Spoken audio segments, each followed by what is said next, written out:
आदाब, नमस्कार, good evening. सबसे पहले कल के लिए आपको बहुत सारे लोगों के मेल आए थे, कल कहानी नहीं हुई।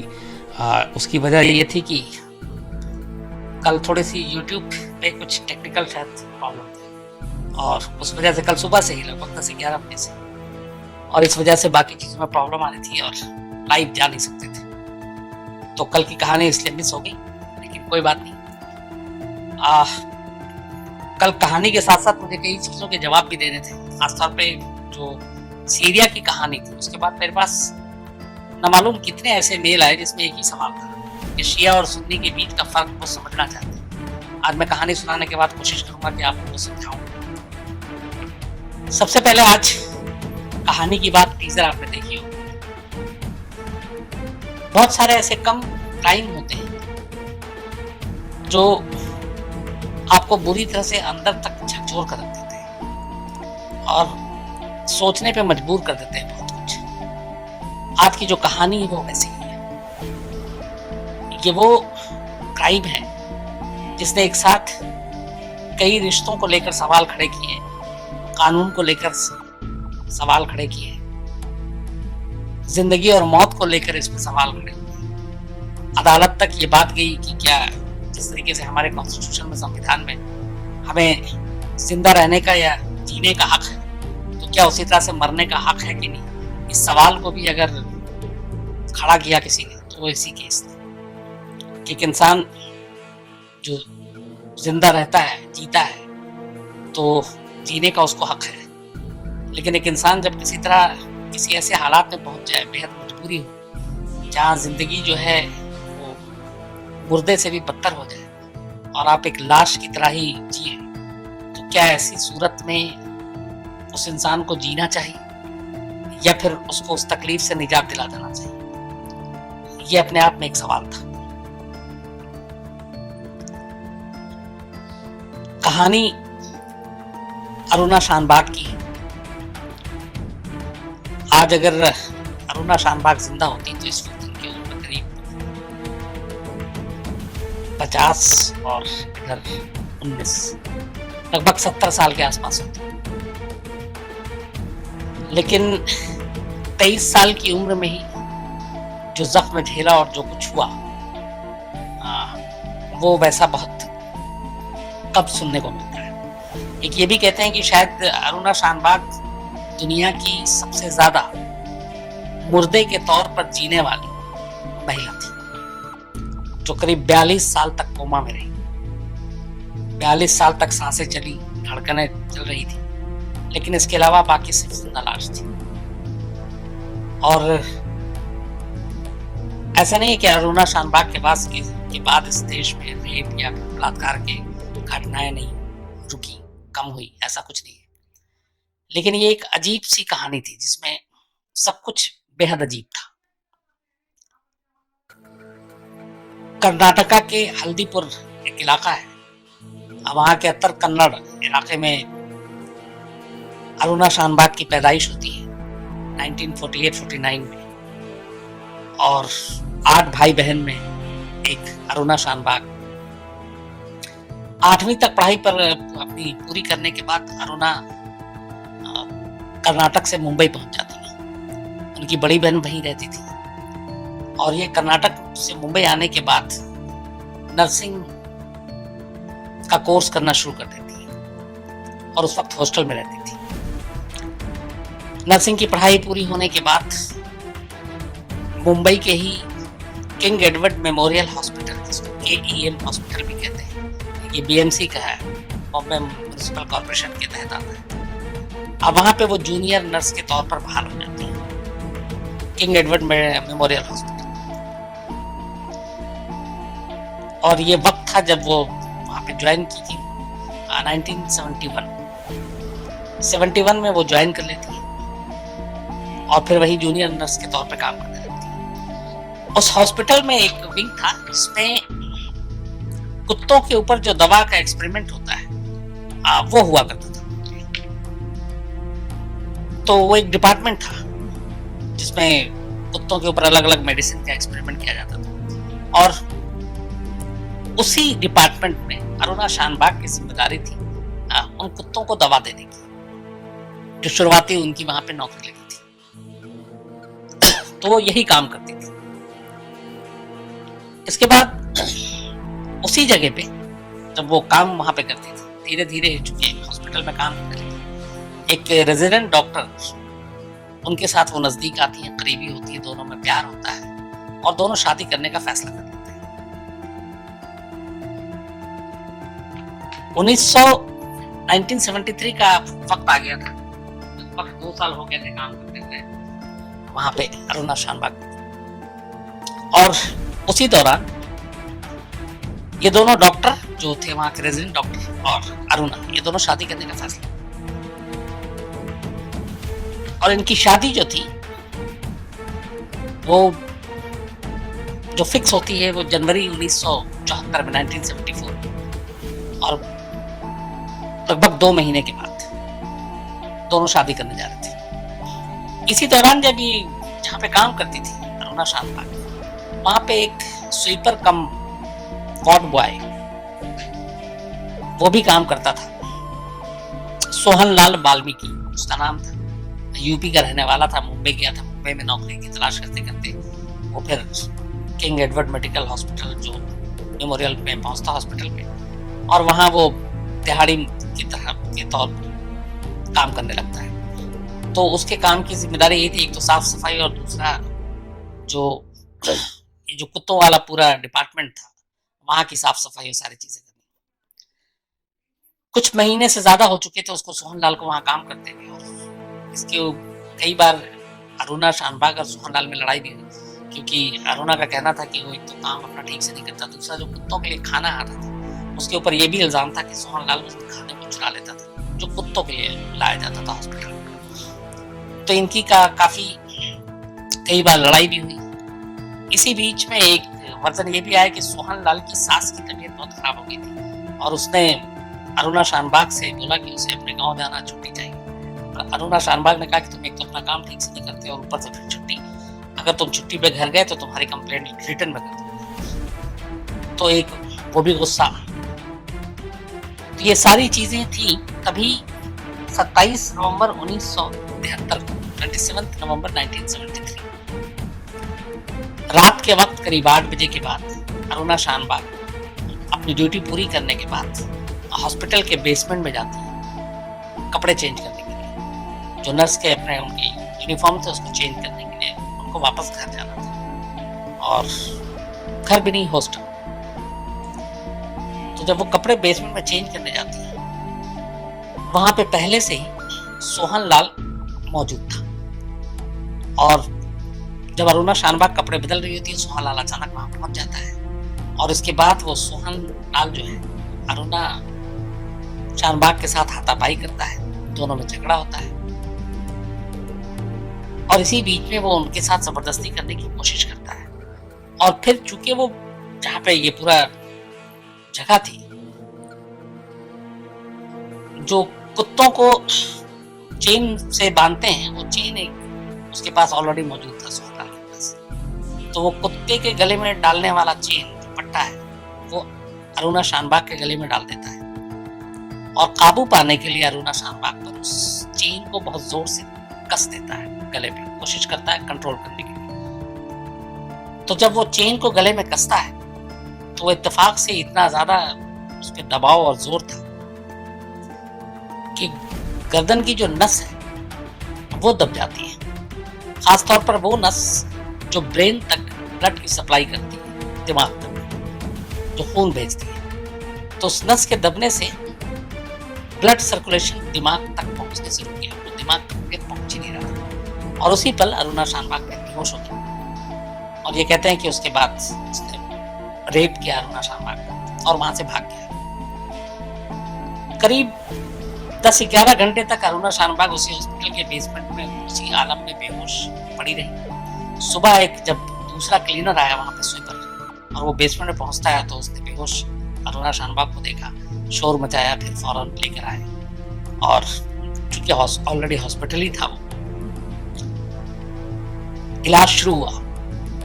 लेकिन जब डॉक्टरों ने शुरुआती जांच की तो पता चला कि अरुणा शानबाग ऑलरेडी कोमा में जा चुकी है। जब पूरी सारी टेस्ट की रिपोर्ट आई तो फिर वही पता चला कि जो गले में चेन कसा था उसने, उस चेन की वजह से नस के दबने से ब्रेन में ऑक्सीजन और वो ब्लड की सप्लाई जो बंद हो गई थी, और उसका असर ये हुआ कि वो न सिर्फ कोमा में चली गई बल्कि पैरालाइज भी हो गया, और वो कुछ भी मतलब सुनने समझने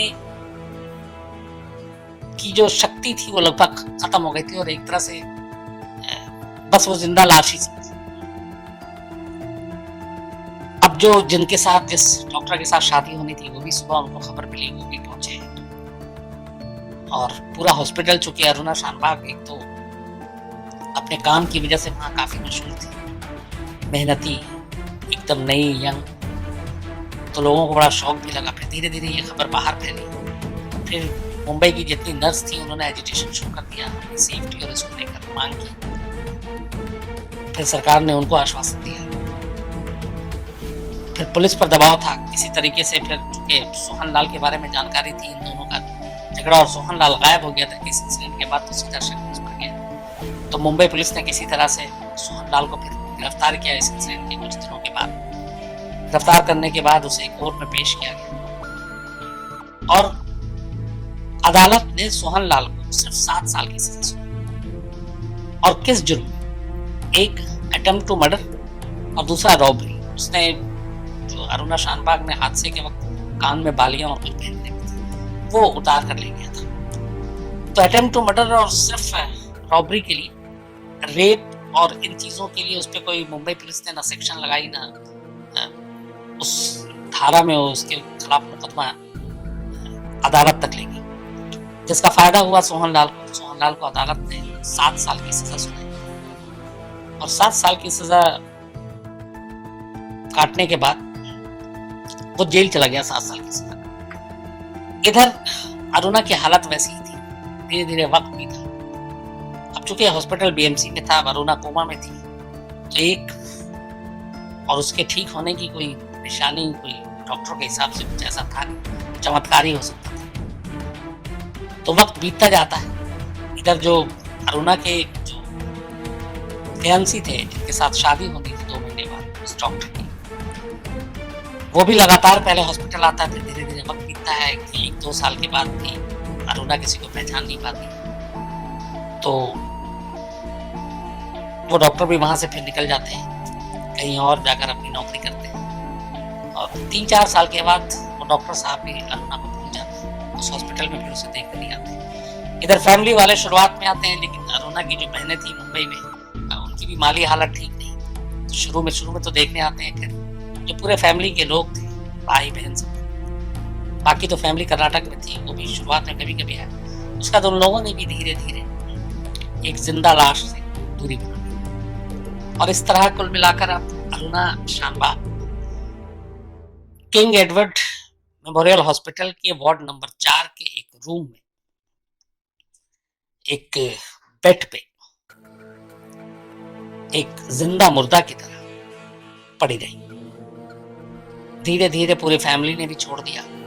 जो शुरुआत में देखने आते थे वो भी उन्होंने आना बंद कर दिया। उसके बाद एक वक्त ऐसा आया कि जब बीएमसी ने कहा कि एक अरुणा शानबाग की वजह से एक बेड जो है वो परमानेंट, और एक रूम वो घिर गया है, तो कब तक रखेंगे। तो कहा गया कि अब इनको ले जाओ या कहीं भेजो फैमिली वालों ने अपनी मजबूरी जताई, हम गरीबी में कैसे रखेंगे, क्या करेंगे, कहाँ दिखाएंगे। तो बीएमसी ने, लेकिन ये था कि अरुणा शानबाग को एक वक्त ऐसा आता है कि इस हॉस्पिटल से हटाना है। उस वक्त उस हॉस्पिटल की जो बाकी नर्सें और डॉक्टर दूसरे स्टाफ थे, उन्होंने बड़ा एक नेक काम किया और बीएमसी के इस फैसले के खिलाफ एजिटेशन, और कहा कि अरुणा शानबाग यहाँ से कहीं नहीं जाएगी। आखिर में मामला ऊपर तक गया, बीएमसी को भी झुकना पड़ा, और फिर यह तय हुआ कि नहीं, अरुणा शानबाग यहीं रहेगी।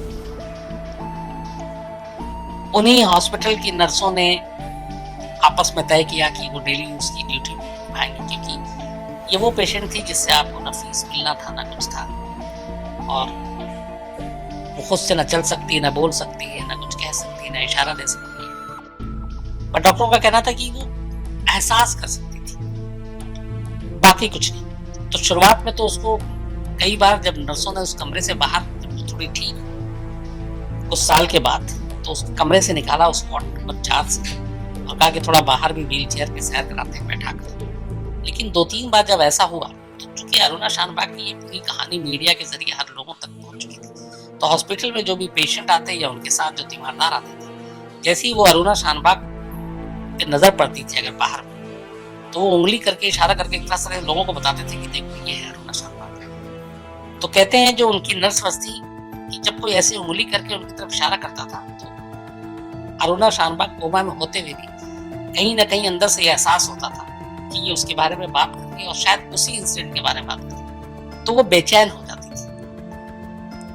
और उस बेचैनी से बचाने के लिए फिर ये फैसला हुआ कि नहीं, अरुणा को पब्लिक के बीच में नहीं ले जाए और उसी कमरे में रहे, और इसलिए उसको उसी वार्ड नंबर 4 में रखा गया। उस कमरे में एक खिड़की भी थी, खिड़की के कई बार पर्दे हटाए जाते थे, लेकिन फिर वही है कि वहाँ से कॉरिडोर से जब पेशेंट या उनके तीमारदार गुजरते थे और ये भी पता था कि अरुणा शानबाग कोमा में किस कमरे में, तो लोग खिड़की के ऊपर खड़े होकर भी इशारा करते थे, तो उससे भी कई बार अरुणा की तबीयत बिगड़ी।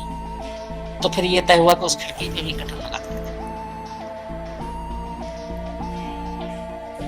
धीरे धीरे वक्त बीतता है, फिर एक जर्नलिस्ट आती, वो अरुणा शानबाग की जो है के ऊपर एक किताब लिखती, कहानी वहां की नर्सों से सबसे बात करने के बाद।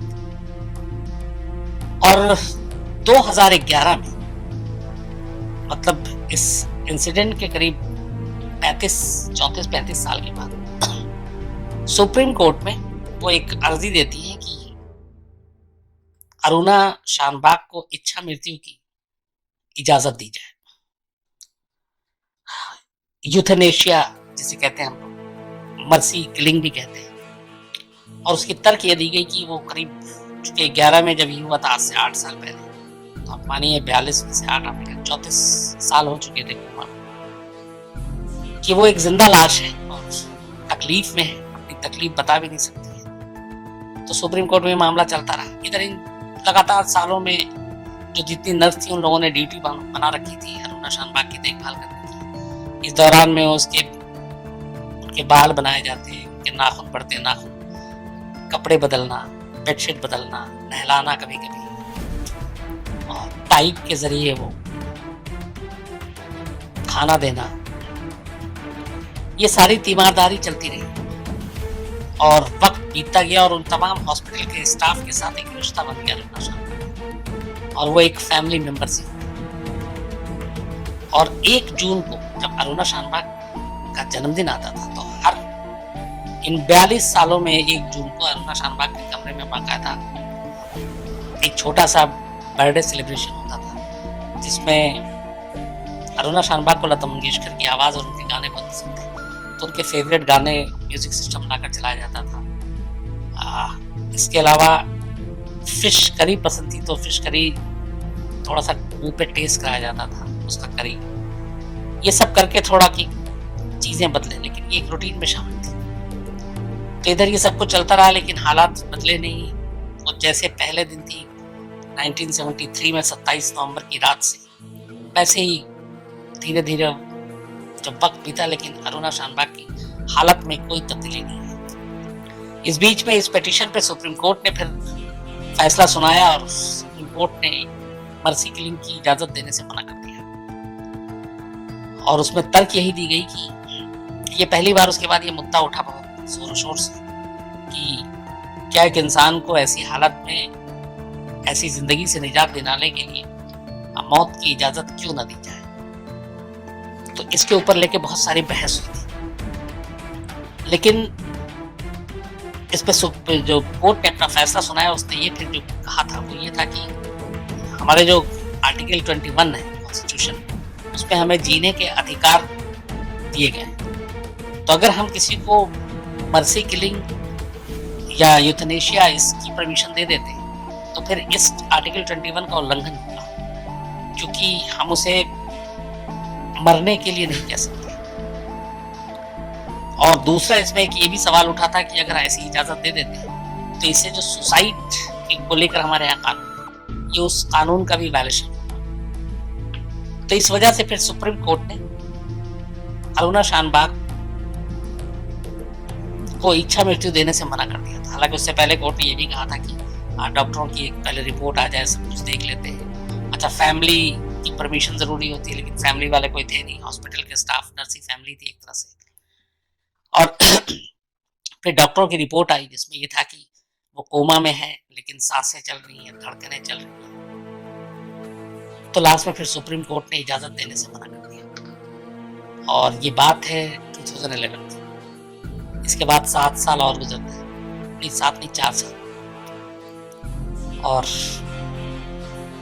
18 मई 2015 निमोनिया हो गया था, जो आखिरी रिपोर्ट में आई।